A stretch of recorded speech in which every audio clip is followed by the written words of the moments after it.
Bienvenidos y bienvenidas a Enclave Política. Ecuador ha vivido una semana dolorosa y dramática con deslaves, aluviones, desborde de ríos y decenas de fallecidos y heridos. Pichincha en particular y Quito en concreto, la capital de los ecuatorianos, ha sido un escenario de dolor tras un aluvión en las laderas de la capital ecuatoriana. De eso queremos conversar con la prefecta de Pichincha, Paola Pavón. Bienvenida, Paola, qué gusto tenerla por acá. Muchas gracias, Orlando. Un placer también estar en Enclave Política. Con noticias dolorosas. Ha sido una semana muy dura, muy difícil. Quito, Pichincha están de luto. Hemos perdido a 27 personas en el aluvión del día lunes. Tenemos más de 53 heridos que todavía están en casas de salud y tenemos 2 personas desaparecidas, lastimosamente. ¿Y esto por qué se da? ¿Por qué ocurre? No solamente es el invierno. Ayer escuchaba a 2 expertos que decían, la mayoría dice son efectos de la naturaleza, pero él decía no, son efectos de la labor del ser humano en la naturaleza. Ha sido una semana compleja para el país, no solamente en Quito y en Pichincha hemos enfrentado desastres naturales, hay un invierno muy fuerte, pero sin duda la reflexión que usted hace es importante. Este es un problema estructural que vive Quito. Se permitió desde hace muchos años, 50, 70 años, asentamientos en las laderas del Pichincha. Y esto ha hecho que en una zona irregular, en una zona de quebradas, se coloquen viviendas que lo que hacen es aumentar el riesgo, como ya lo pudimos ver y taponan las quebradas, además. En este último aluvión. Hay condiciones que sin duda permitirían tener un mejor control, una limpieza constante y permanente de las cunetas de coronación en la parte alta de la montaña, una limpieza constante y permanente de las quebradas, también educación para nuestra ciudadanía. A veces creemos que toda la basura y todo lo que no queremos tener en la casa uno va y bota en la montaña o bota en alguna escombrera sin que se procese esos desechos como tendrían que hacerlo. Sin embargo, las características del aluvión que vivimos el día lunes en la capital de los ecuatorianos responde a unas condiciones climatológicas muy complejas. Se esperaban 7 litros por metro cuadrado. Tuvimos 75 litros por metro cuadrado. O sea, esto sobrepasa cualquier previsión, proyección, y vivimos un aluvión que no lo habíamos vivido hace 50 años, como se lo vivió en esa misma zona hace muchos años, ¿no? Claro, 50 años. 47 años. Pero Paola, uno de los elementos que más analizan los expertos es de qué manera se repara esto, porque ya no se puede sacar a 50.000 habitantes más o menos que hay en la zona, es decir, en el extremo sur como en el extremo norte de las laderas del Pichincha. Si ya no se puede desalojar, ¿qué se hace entonces con todo eso para evitar que una nueva tragedia de esta naturaleza ocurra? Es un problema estructural, por lo tanto amerita una solución estructural. Primero sigue habiendo predios privados que son apetecidos por 2 sectores. Primero por el sector inmobiliario, porque gente que tiene recursos económicos quiere sentirse en la montaña, quiere tener una vista panorámica de la ciudad de Quito a sus pies, y así fue como creció todo el sector del bosque, claro, en la ciudad de Quito. Pero también es un sector apetecible para la gente que no tiene vivienda, claro, para la gente pobre, para la gente empobrecida que busca asentarse en cualquier sitio, empieza a levantar su casita y después es un asentamiento que tiene muchos años, sin contar los que han sido víctimas de los traficantes de tierras. Por eso una salida estructural, Orlando, es declarar zona de reserva. Una zona de reserva de tal manera que quitemos la apetencia sobre estos predios privados que todavía mucha gente los está mirando. El día martes, al día siguiente después del aluvión, conversaba con trabajadores de la empresa pública de agua potable y me decía, prefecta, la gente va y se hace una cancha de vóley, porque no tiene dónde jugar vóley, entonces se hace una cancha, un parquecito, un espacio deportivo, y después no sabe lo duro y lo difícil que es poderlos sacar de ahí. Claro. Entonces necesitamos también tomar conciencia que tiene que ser realmente una zona de protección. Y un segundo elemento, y con esto cierro, voy a ser rápida, tenemos que reforestar.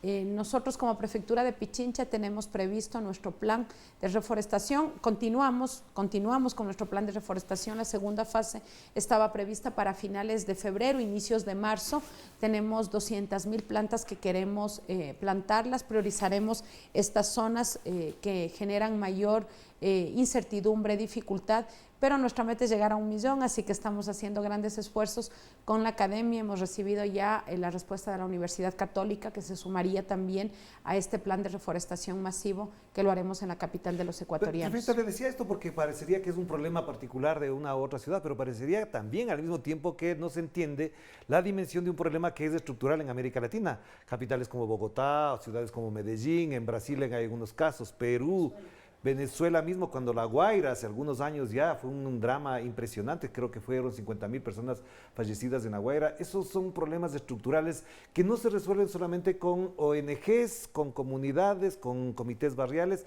sino desde la política. ¿Cuál es entonces la política que se debe implementar para resolver? Y además lo planteo esto, Paola, porque usted estuvo al frente, por ejemplo, de la atención en el terremoto en el año 2016, y ahí se nota ahora en Puerto Viejo, en la zona de Manabí, cambios de fondo para poder habitar esas zonas. Debemos planificar nuestras ciudades y nuestras ciudades deben tener ordenamiento territorial, pero además debemos como Estado pensar en regulaciones que sean para todos, para los que tienen posibilidades y para los que no, y sobre todo en los temas de vivienda, contemplar vivienda de interés social. Esto es fundamental. En zonas seguras, además. El día de la crisis comentaba con el secretario de Seguridad del municipio, Hugo Yepes, y él me decía, Paola, es necesario que nos tomemos las zonas consolidadas que ahora están abandonadas y que empecemos a crecer hacia arriba y que generemos vivienda digna, decente para la gente hacia arriba, porque además ahí hay unas características, son zonas urbanizadas donde ya hay servicios básicos, donde ya tienes agua, donde ya tienes luz eléctrica, por lo tanto no es un costo adicional salir a las afueras, llevar la red de luz, llevar la red de agua potable, llevar la red de alcantarillado, y todos los servicios básicos, crecer hacia arriba. Entonces necesitas Estado, necesitas política pública que regule los asentamientos, que regule el ordenamiento territorial de una ciudad, pero que además trabaje en una oferta de vivienda de interés social. Y pregunto esto porque parecería que en estos momentos parecería ausente, no sé si es así, pero parecería ausente el gobierno central, porque lo que pasa en la provincia de Cotopaxi, lo que pasa en la provincia de Los Ríos, lo que pasa en la provincia de Bolívar, Guayas y Pichincha, se ve que son los gobiernos locales los que están presionados sin recursos y al mismo tiempo afrontando dificultades que se podrían coordinar a nivel gubernamental. ¿Parece que esto es así o es que no se nota en la difusión pública? Orlando, este Ecuador de ahora me recuerda al Ecuador de los 90. En el Ecuador de los 90 se caía el contexto nacional, el gobierno nacional y los municipios, las prefecturas sostenían este país. Hoy estamos enfrentando una situación muy similar. Y me atrevo a decir, la ausencia del gobierno y del Estado no solamente en esta última crisis, o sea, ausencia del Estado en la crisis sanitaria y la pandemia, ausencia del Estado en la última crisis carcelaria, ausencia del Estado en las últimas crisis de inseguridad, las condiciones, porque no es una crisis, ya se ha vuelto un estado permanente, las condiciones de inseguridad que vive el Ecuador, y ahora frente a las catástrofes naturales que hemos vivido, este regreso de año ha sido impresionante. Desde el mes de enero hemos tenido una serie de catástrofes en todo el país. Hay una ausencia de un sistema de gestión de riesgos, de un Estado que esté acompañando y que sin duda optimice la solidaridad, aproveche la solidaridad en el mejor sentido de la palabra, pero que quien tiene que liderar y estar al frente tiene que ser el Estado, tendría que ser la Secretaría de Gestión de Riesgos, tendría que ser en este caso el Ministerio de Inclusión Social.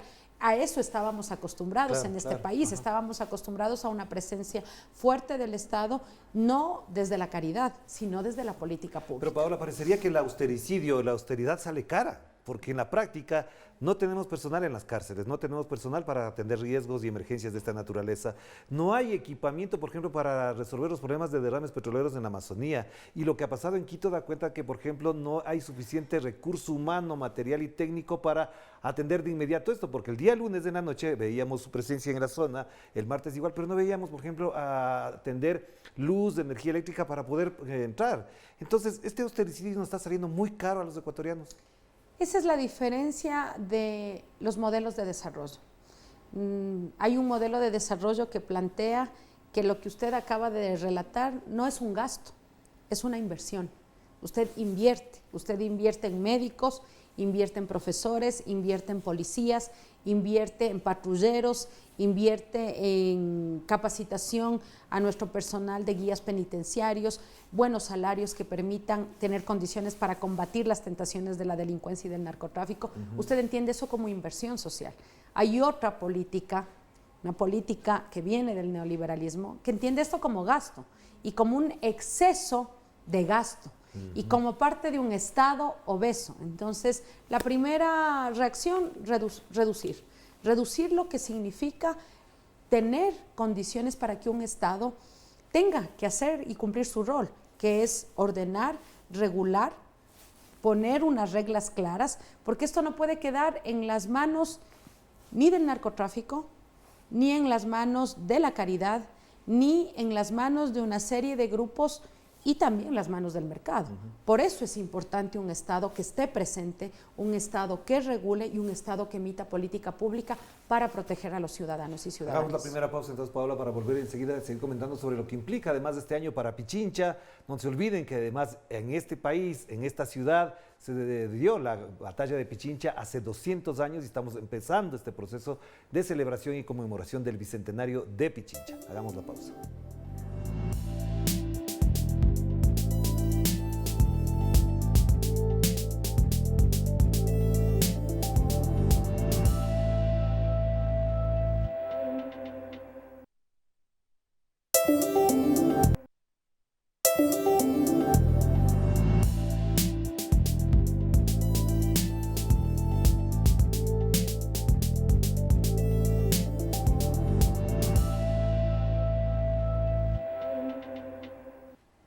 Estamos de vuelta aquí en Enclave Política y seguimos conversando con Paola Pavón, prefecta de la provincia de Pichincha, pero también una destacada figura política del Ecuador, para hablar de un tema a propósito de lo ocurrido, de la ausencia de Estado, pero también vemos lo otro que está ocurriendo en estas 2 últimas semanas, un ataque feroz a la figura de la prefecta, a la acción de la prefectura y un ataque de odio a los correístas en general. ¿Por qué está ocurriendo esto cuando lo prioritario es, por ejemplo, atender a víctimas?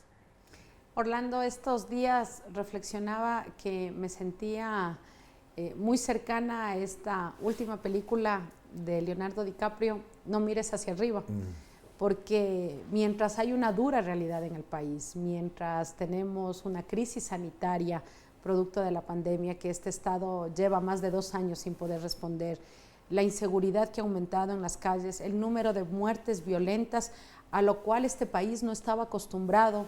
El número de suicidios en la provincia del Guayas que se ha incrementado notablemente. Algo tan doloroso para una sociedad, muy doloroso para una sociedad.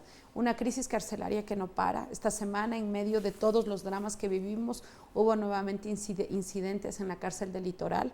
Una crisis económica que golpea muchísimo a las economías y a las familias ecuatorianas, y de por medio embates naturales y desastres naturales como los que hemos vivido, que en el caso de Quito nos cobraron 27 personas, hemos perdido 27 personas, por eso iniciaba esta intervención señalando que estamos de duelo. Y frente a eso, los ataques político-electorales, Orlando. Yo quiero recalcar, empezaron muy pronto las elecciones. Este año el Ecuador va a enfrentar elecciones para gobiernos locales. Se van a elegir 221 alcaldes, alcaldesas, 820 presidentes, presidentas de juntas parroquiales y 23 prefectos o prefectas. Creo que la campaña empezó muy pronto, creo que existe ansiedad por algunos actores políticos y entendería así este ataque, que ha sido un ataque sistemático. Algunos se encargaron de borrar el linchamiento mediático de la ley de comunicación precisamente para tener la capacidad de hacer lo que han hecho esta semana con nosotros. Pero frente a ese ataque, frente a esos momentos que llegan a ser incluso espurios, vivimos esto que para mí ha sido tan duro y difícil, pero también ha reanimado mi alma y mi espíritu. Encontrarme a una joven, Dayana, de 21 años, enfrentando la crisis en su barrio, al frente, organizando, dirigiendo. Eso a uno le llena de mucha fuerza y se da cuenta que esas son las cosas importantes y las cosas positivas que tienen que motivarnos a estar ahí con nuestra gente, conjuntamente, autoridades más juntas, más cercanas, Y algo que he insistido mucho, por más ataques políticos electorales, esta prefectura no va a parar, no va a dejar de trabajar, no va a dejar de estar pendiente de la salud. Nos criticaron muchísimo que por qué la prefectura hacía pruebas PCR a $4 cuando los laboratorios privados hacían a $40.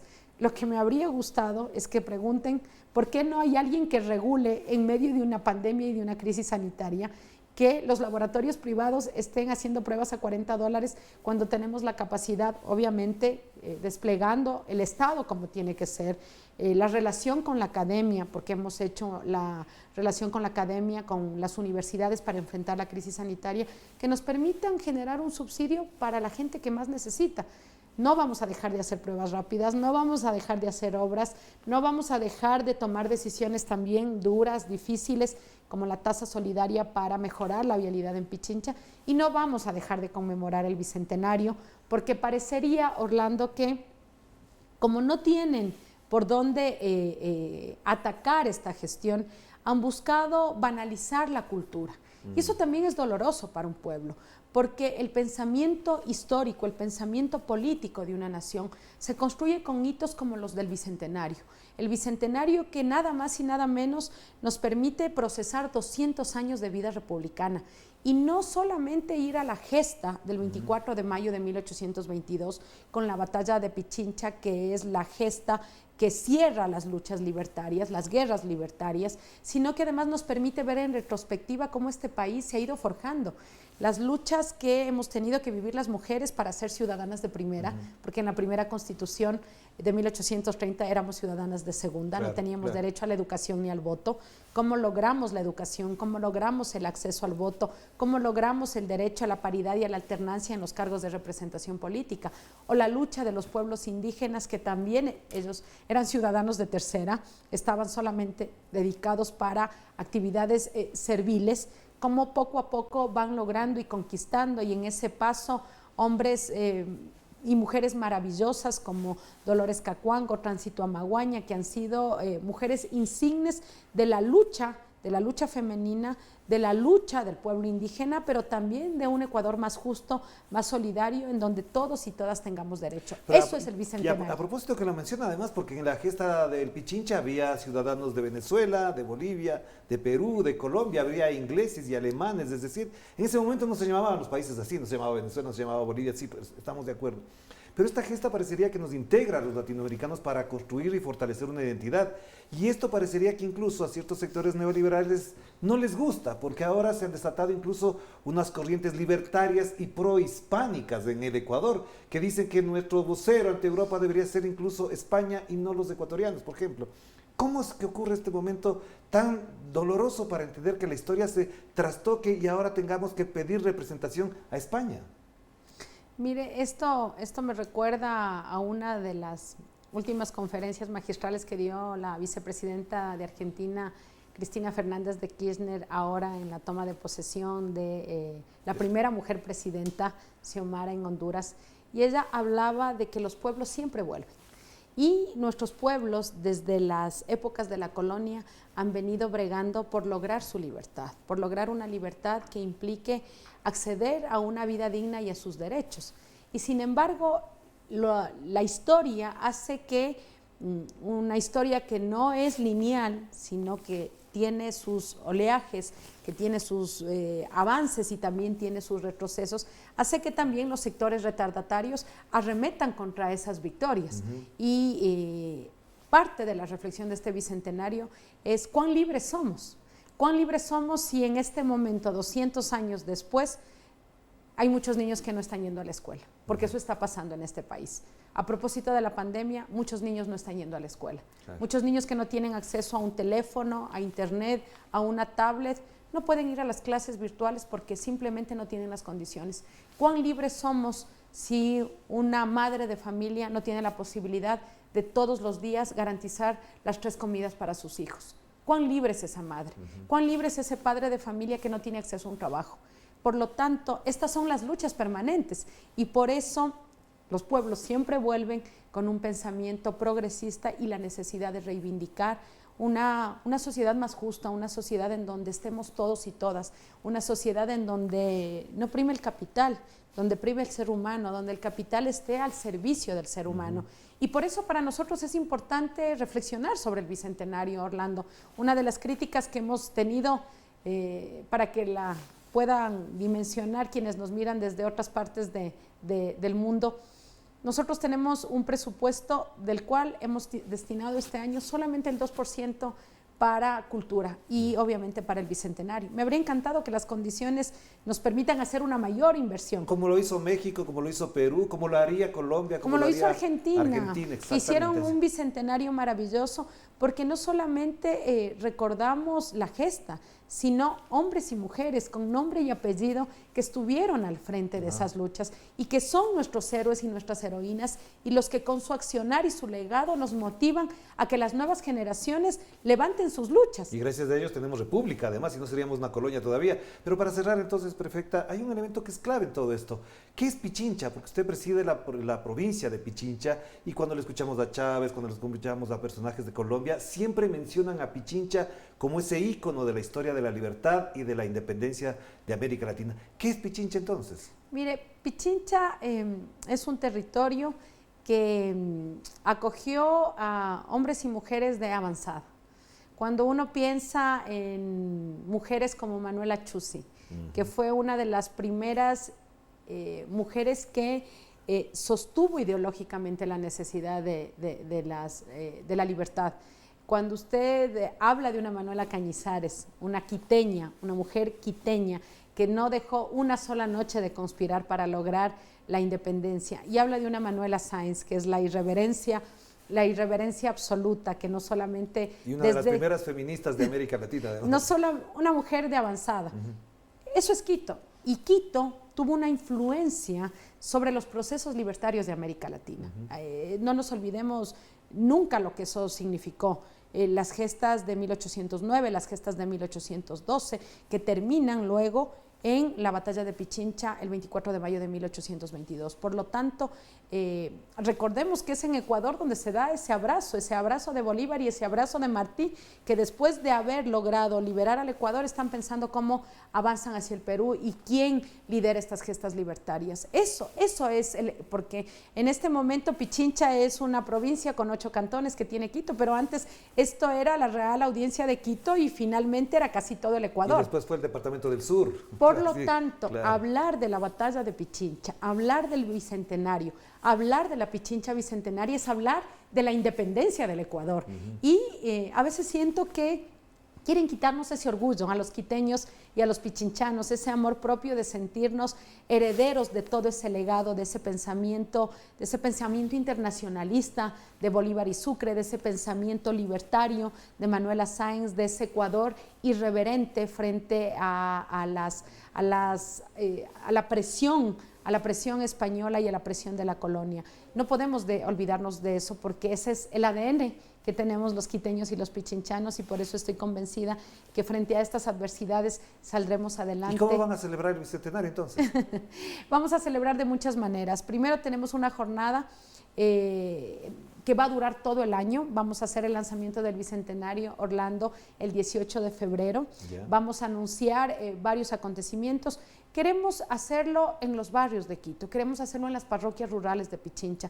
No queremos actos que se concentren en unas sesiones protocolares y que los ciudadanos comunes y corrientes, como nos decimos, los ciudadanos de a pie, estemos al margen de este festejo. Por eso, música, cultura, obras de teatro que reflexionen sobre las gestas libertarias, sobre el rol de las mujeres en las gestas libertarias, cine en el barrio, tendremos desplegado todo el año.